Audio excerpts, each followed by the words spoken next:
Welcome to Dhatri vlogs. సౌందర్యలహరి 34వ శ్లోకం. శరీరం త్వం శంభోః శశిమిహిరవక్షోరుహయుగం తవాత్మానం మన్యే భగవతి నవాత్మానమనఘం అతః శేషః శేషీ त्वयमुभयसाधारणतया स्थितः सम्बन्धो वां समरसपरानन्दपरयोः.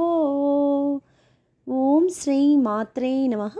ఫస్ట్ టైం నా ఛానల్ చూస్తున్న వాళ్ళు సబ్స్క్రైబ్ చేయండి. ప్రతిరోజు శ్లోకాలు చెప్తూ ఉంటాను. నా ఛానల్ని ఫాలో అవ్వండి. సపోర్ట్ ధాత్రి వ్లాగ్స్.